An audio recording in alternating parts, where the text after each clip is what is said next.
சாலமோனின் ஞானம் அதிகாரம் 4. ஒருவருக்கு மகப்பேறு இல்லாவிடினும் நற்பண்பு இருந்தால் அதுவே சிறந்தது. நற்பண்பின் நினைவு என்றும் அழியாதது. அது கடவுளாலும் மனிதராலும் கண்டுணரப்படும். அந்நினைவு பசுமையாய் இருக்கும் பொழுது மாந்தர் அதனை பின்பற்றி நடப்பர். அது நீங்கியதும் அதற்காக ஏங்குவர். மாசற்ற பரிசுகளுக்காக நற்பண்பு போராடி வெற்றி வாகை சூடி காலமெல்லாம் பீடுநடை போடுகிறது. இறைப்பற்றில்லாதவர்கள் எண்ணற்ற பிள்ளைகளை ஈன்ற போதிலும் அவர்கள் தளர்ப்பதில்லை. மன வாழ்க்கைக்கு புறம்பே பிறந்த வழிமரபு ஆழமாய் வேரூன்றுவதில்லை, உறுதியாய் நிற்பதும் இல்லை. சிறிது காலம் அவர்கள் கிளை விட்டு செழித்தாலும் உறுதியற்றவர்களாய் காற்றினால் அலைக்கழிக்கப்படுவார்கள். காற்றின் சீற்றத்தால் வேரோடு களைந்தெறியப்படுவார்கள். அவர்களுடைய கிளைகள் வளர்ச்சி அடையும் முன்பே முறிக்கப்படும். அவர்களுடைய கனிகள் பயனற்றவை. உண்பதற்கு ஏற்ற அளவு பழுக்காமையால் அவை பாழாய் போகும். முறைகேடாக பிறந்த பிள்ளைகளே தீர்ப்பு நாளில் தங்கள் பெற்றோரின் கூடா ஒழுக்கத்திற்கு சாட்சிகளாயிருப்பார்கள். நீதிமான்களின் எதிர்பாராத முடிவு. நீதிமான்கள் உரிய காலத்துக்கு முன் இறந்தாலும் இளைப்பாற்றி அடைவார்கள். முதுமையின் மதிப்பு நீடிய வாழ்வினால் வருவதன்று, ஆண்டுகளின் எண்ணிக்கை அதற்கு அளவுகோல் அன்று. ஞானமே மனிதருக்கு உண்மையான நரைத்திரை. குற்றமற்ற வாழ்க்கையே உண்மையான பழுத்த முதுமை. நீதிமான் ஒருவர் இறைவனுக்கு ஏற்புடையவர் ஆகி அவருடைய அன்பை பெற்றார்.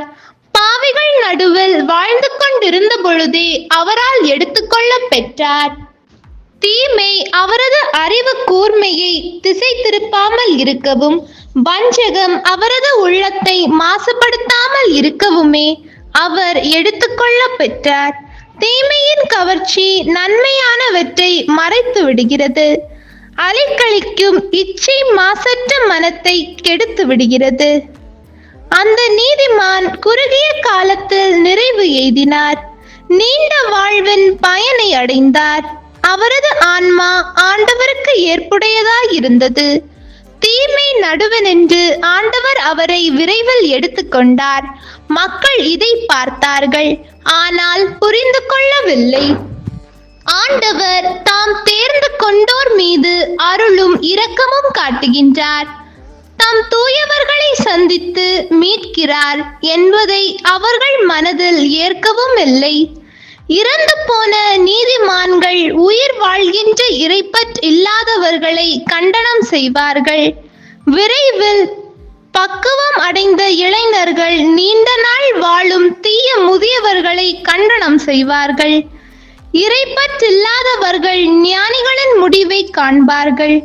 ஆனால் ஆண்டவர் அவர்களுக்காக எத்தகைய திட்டம் வகுத்துள்ளார் என்றும், எந்த நோக்கத்திற்காக அவர்களுக்கு பாதுகாப்பு அளித்துள்ளார் என்றும் அறிந்து கொள்ள மாட்டார்கள். அவர்கள் ஞானிகளை கண்டு ஏளனம் செய்வார்கள். ஆண்டவரோ அவர்களை பார்த்து எள்ளி நகையாடுவார். ஏனெனில் இனி அவர்கள் இழிந்த பிணமாவார்கள். இறந்தோர் நடுவில் என்றென்றும் அருவருப்புக்குரியோர் ஆவார்கள். ஆண்டவர் அவர்களை பேச்சற்று கீழே விழச் செய்வார், அடியோடு கலங்க வைப்பார். அவர்கள் முழுவதும் அழிந்தொழிக்கப்படுவார்கள், ஆழ்துயரில் மூழ்கடிக்கப்படுவார்கள். அவர்களின் நினைவு கூட மறைந்துவிடும்.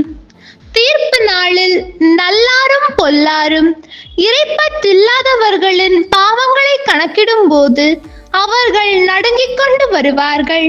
அவர்களுடைய நெறிக்கட்ட செயல்கள் அவர்களுக்கு எதிராக நின்று குற்றம் சாட்டும்.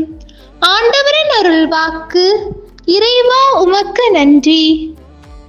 ஹோலி பைபிள் தமிழ் சேனலில் திங்கள் முதல் வெள்ளி வரை காலை 5 மணிக்கு திருவிவிலியத்தின் ஒரு அதிகாரமானது பதிவேற்றம் செய்யப்படும். நம் அன்பு கடவுளின் ஆசியும் அருளும் இன்னும் பலருக்கு கிடைக்கப்பெற ஹோலி பைபிள் தமிழ் சேனலை சப்ஸ்கிரைப் செய்துவிட்டு உங்கள் உறவினர் மற்றும் நண்பர்களுடன் ஷேர் செய்யவும். நன்றி.